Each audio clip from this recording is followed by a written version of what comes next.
A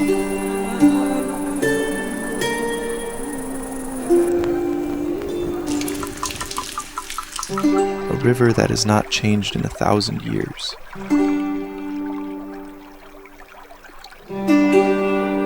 Smoke that has risen every morning for just as long.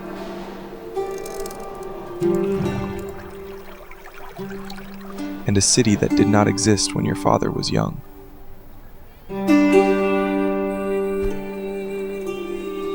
And amidst all of this, a hand held out.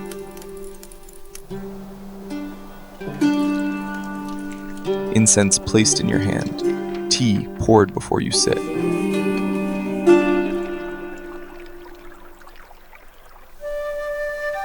Here the morning takes its time.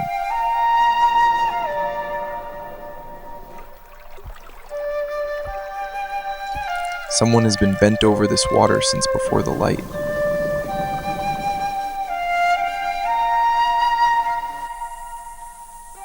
Every ribbon is a wish you'd recognize. You ask for directions and you are walked there. You are a guest before you are a stranger. None of it's yours. All of it is given. China does not ask you to choose. It offers all of it at once.